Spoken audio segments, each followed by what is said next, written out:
In the middle of the 12th century, Egypt was rich, tired, and dangerously exposed. Crusader armies pressed from the coast. Syrian warlords watched from the north. The old Fatimid Caliphate still held Cairo, but its commanders and ministers fought over the real power. Into that world came a Kurdish officer's son named Yusuf ibn Ayyub, better known to history as Saladin. The Ayyubid Sultanate did not begin as a clean conquest. It began inside another man's system.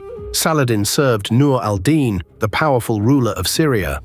In 1169, Saladin became vizier in Egypt.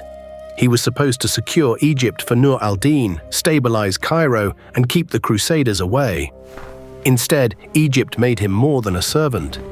It gave him grain, money, ships, bureaucrats, and a base far stronger than any single Syrian city.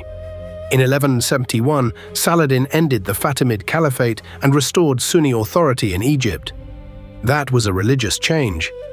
But it was also a political earthquake.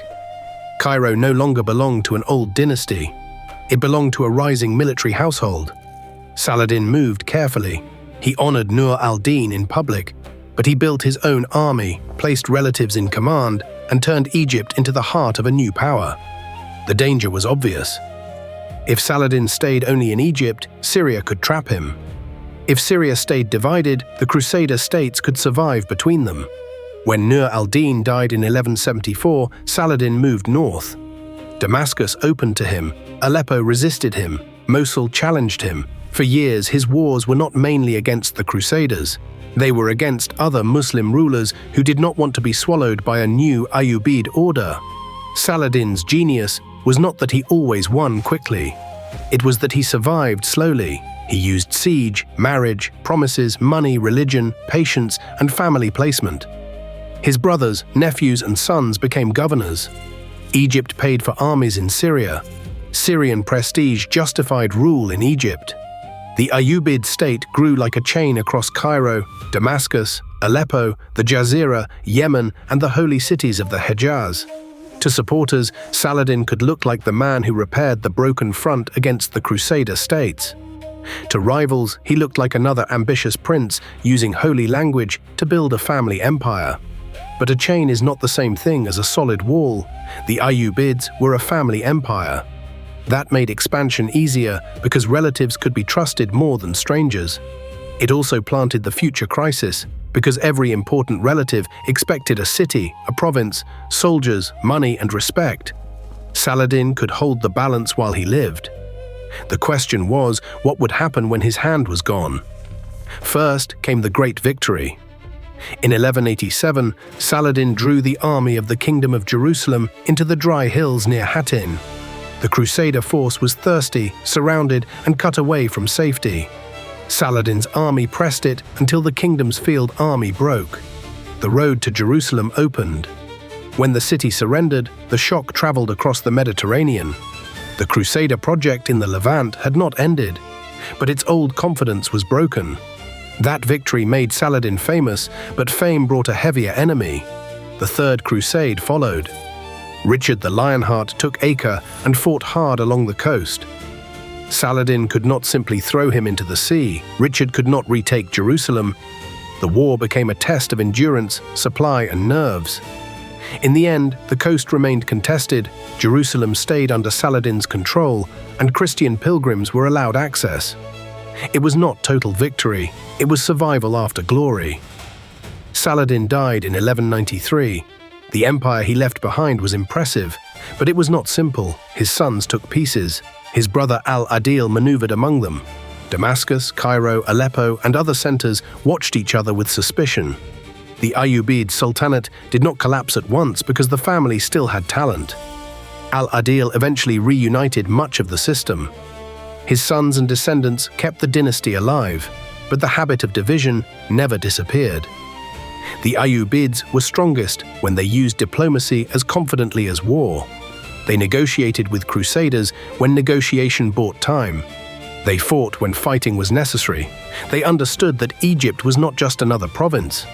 Whoever controlled Cairo could feed armies, hire soldiers, tax trade, and bargain from strength.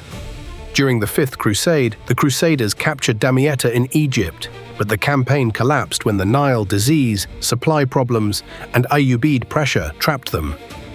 Egypt remained the prize, and the Ayyubids kept it. Then came a stranger moment. In 1229, Al-Kamil negotiated with Emperor Frederick II and returned Jerusalem by treaty for a limited period. To some, it looked like wisdom. To others, it looked like betrayal. But the logic was Ayyubid logic. Protect the dynasty, manage the frontiers, and avoid a war that could break Egypt or Syria. The holy city mattered, but the survival of the ruling house mattered too. That was the strength and weakness of the system. It was flexible. It could bargain, divide, regroup, and endure. But it rarely became centralized enough to stop the princes from acting like rivals. Ayyubid rulers built schools, citadels, markets, mosques, hospitals, and courts. Cairo and Damascus became centers of power and culture. Craftsmen made metalwork, manuscripts, glass, and objects that moved through elite households and trade networks. The dynasty was not only a crusade story, it was also an urban, administrative, and cultural power. Yet under the surface, the Sultanate remained a family bargain guarded by military households. The military solution created the final problem. Later, Ayyubid rulers depended more and more on Mamluk soldiers, elite slave troops trained for war and tied personally to their commanders. These men were brought into military households, trained hard, promoted by loyalty and skill, and separated from the older family politics that weakened the princes. They were effective, disciplined, and dangerous. A ruler could use them to defeat enemies, but once they controlled the army, they were not just tools. They became kingmakers. In 1244, Jerusalem was lost again after Khwarezmian forces entered the region, and the political balance shifted. The Seventh Crusade came soon after. Louis IX of France landed in Egypt and captured Damietta in 1249. The Ayyubid Sultan As-Salih Ayyub died during the crisis. His widow, Shajar al-Dur, helped conceal his death long enough to keep command from breaking. The army held together and the Crusaders were defeated. Louis was captured. It should have been the dynasty's rescue. Instead, it became the dynasty's replacement. Al-Salih's son Turan Shah arrived, but he alienated the powerful Mamluk commanders who had saved Egypt. In 1250, they killed him. Shajar al-Dur briefly took power, then married Aybak, one of the Mamluk leaders. The center of the Ayyubid Sultanate had passed into new hands. Ayyubid princes still survived in Syria for a time. Some ruled local cities. Some tried to bargain with the new powers around them. But the old heart was gone. The Mongols soon crashed into the region. The Mamluks defeated them at Ain Jalut in 1260 and made themselves the new military shield of Egypt and Syria. The Ayyubid age became a memory held in fortresses, family lines, and the legend of Saladin. The Ayyubid Sultanate rose because Saladin turned Egypt into a war chest, Syria into a mission, and family rule into a machine of expansion. It fell because that same family machine divided authority, forced constant bargaining, and leaned on soldiers who eventually no longer needed it.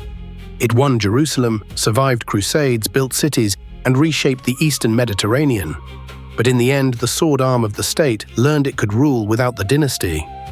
If you made it this far, like, comment, share, and follow the Citadel Group for more history videos like this.